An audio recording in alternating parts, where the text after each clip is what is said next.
আসসালামু আলাইকুম, সানজানা কিচেনে সবাইকে স্বাগতম। প্রিয় বন্ধুরা, সবাই কেমন আছেন? চলে এলাম প্রতিদিনের মতো আবারও আরেকটি রেসিপি নিয়ে। আজকে আপনাদের সাথে খুবই দুর্দান্ত এবং মজাদার একটা রেসিপি শেয়ার করব। আমাদের ঘরে অনেক সময় মাছ মাংস থাকে না, তখন কিন্তু আমরা এই মজাদার রেসিপিটা অনায়াসেই বাসায় তৈরি করে নিতে পারি। আমার এই আজকের রেসিপিটা মাছ মাংসকেও হার মানাবে, এতটাই মজা হয় এই রেসিপিটা। যারা এখনও ট্রাই করেননি তারা অবশ্যই রেসিপিটা বাসায় একবার ট্রাই করতে পারেন। তো এখন আমি চলে যাচ্ছি মূল রেসিপিতে। রেসিপিটা আপনাদের সাথে শেয়ার করে দেই। তার জন্য এখানে আমি 1 কাপ মশারির ডাল আগে থেকেই ভিজিয়ে রেখেছিলাম। নিয়ে ভালো করে ধুয়ে পরিষ্কার করে আমি পাটায় আধা বাটা করে নিয়েছি। ডালটা পুরো মিহি করব না, আধা বাটা করে নেব। আপনারা চাইলে ব্লেন্ডারেও করে নিতে পারেন। তো এখন আমি ডালটা বেটে নিয়েছি। এখন সব উপকরণগুলো এক এক করে মিক্সড করে নেব। এইখানে আমি দিয়ে দিয়েছি 4-5টা রসুনের কোয়া থেতো করে, আর দিয়েছি পরিমাণ মতো লবণ, দিয়ে দিয়েছি আধা চামচ আদা রসুনের পেস্ট, আর দিয়ে দিলাম একটা পেঁয়াজ কুচি, কাঁচামরিচ কুচি, মরিচের গুঁড়া, আর দিয়ে দিয়েছি হলুদের গুঁড়া। দিয়ে আমি হাত দিয়ে সব উপকরণগুলো ভালো করে মেখে নিয়েছি। তো আমার মাখানো হয়ে গেছে। এখন আমি চলে যাচ্ছি চুলায়। চুলার মধ্যে দিয়ে দিলাম পরিমাণ মতো সাদা তেল। দিয়ে তেলটা একটু গরম হয়ে গেলে আমি বড়াগুলো দিয়ে ভেজে নেব। চুলাটা মিডিয়াম টু লো রেখে আস্তে আস্তে বড়াগুলো ভেজে নিতে হবে, না হলে কিন্তু নিচ দিয়ে লেগে যেতে পারে। তো আমি সব বড়াগুলো এইরকম করে এক এক করে দিয়ে দেব। তো প্রতিদিনের মতো আমার বন্ধুদের কাছে একটাই রিকোয়েস্ট, প্লিজ বন্ধুরা, আমার ভিডিওটা যদি আপনাদের কাছে ভালো লেগে থাকে লাইক কমেন্ট শেয়ার করে দিবেন। আর আমার চ্যানেলে নতুন বন্ধু হয়ে থাকলে আমার চ্যানেলটা সাবস্ক্রাইব করে দেবেন। পাশে থাকা বেল বাটনটি অবশ্যই অন করে দেবেন, তাহলে আমার নিত্য নতুন ভিডিওর নোটিফিকেশন চলে যাবে আপনার কাছে সবার আগে। আর একটা লাইক দিয়ে প্লিজ বন্ধুরা আমার ভিডিওটা ফুল ওয়াচ করে দেবেন। টেনে টেনে ভিডিও দেখবেন না, আমার ভিডিওতে লাইকের পরিমাণ খুবই কম আসে। সবাই একটা লাইক দিয়ে তারপরে আমার ভিডিওটা কন্টিনিউ করো বন্ধুরা। তো আমার বড়াগুলো আমি একটা পাশ হয়ে গেছে ভাজা, আমি উল্টিয়ে আর একটা পাশ ভেজে নিচ্ছি। তো আমার বড়াগুলো প্রায় ভাজা হয়ে গেছে। এখন আমি নামিয়ে নিচ্ছি বড়াগুলো।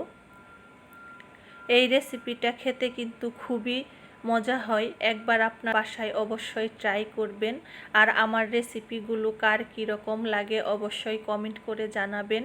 আপনাদের কমেন্টগুলো পড়লেও আমার কাছেও খুবই ভালো লাগে। আপনারা সুন্দর সুন্দর কমেন্ট করেন আমার রেসিপি দেখে, আমার কাছে খুবই ভালো লাগে। আপনাদের কমেন্টগুলো পড়লে আমরা আরও নতুন নতুন ভিডিও তৈরি করার জন্য আগ্রহী হই। তো আমি বড়াগুলো ভেজে তুলে নিয়েছি। এখন ওই কড়াইয়ের মধ্যেই দিয়ে দিলাম সাদা তেল পরিমাণ মতো, দিয়ে আমি ফোড়নে দিয়ে দিলাম গোটা জিরা, দিয়ে তারপর দিয়ে দিলাম 2টা পেঁয়াজ কুচি, আর দিয়ে দিলাম কাঁচামরিচ, দিয়ে পেঁয়াজটাকে একটু লাল লাল করে ভেজে নিয়েছি। নিয়ে আমি এর মধ্যে দিয়ে দিলাম পানি। এখন আমি এক এক করে সব মশলাগুলো দিয়ে দেব।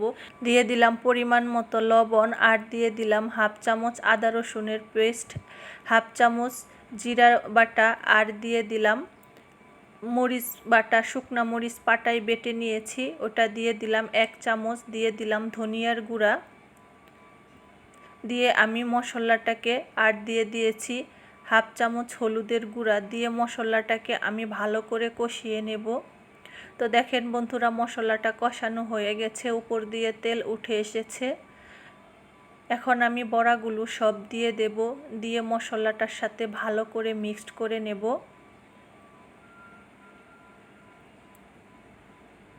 তো আমি এক এক করে সব বড়াগুলো দিয়ে দিলাম, দিয়ে আমি একটু মিক্সড করে নিচ্ছি। তারপরে আমি এর মধ্যে পানি অ্যাড করে নেব। এই রেসিপিটা কিন্তু খুবই সহজ আর খুবই অল্প সময়েই বাসায় আপনারা বানাতে পারবেন, একদম ঝামেলা ছাড়া। আর আমি ঘরোয়া কিছু উপকরণ দিয়েই ঘরে থাকা অল্প কিছু মশলা দিয়ে এইরকম মজাদার একটা রেসিপি করে নেওয়া যায়। এই রকম একটা রেসিপি দুপুরের মেনুতে থাকলে কিন্তু পেট ভরে ভাত খাওয়া যায়, আর অন্য কোনো মেনুর দরকার পড়বে না। তো এখন আমি এর মধ্যে পানি অ্যাড করে দিলাম, দিয়ে 3 থেকে 4-5 মিনিট এটা রান্না করে নেব।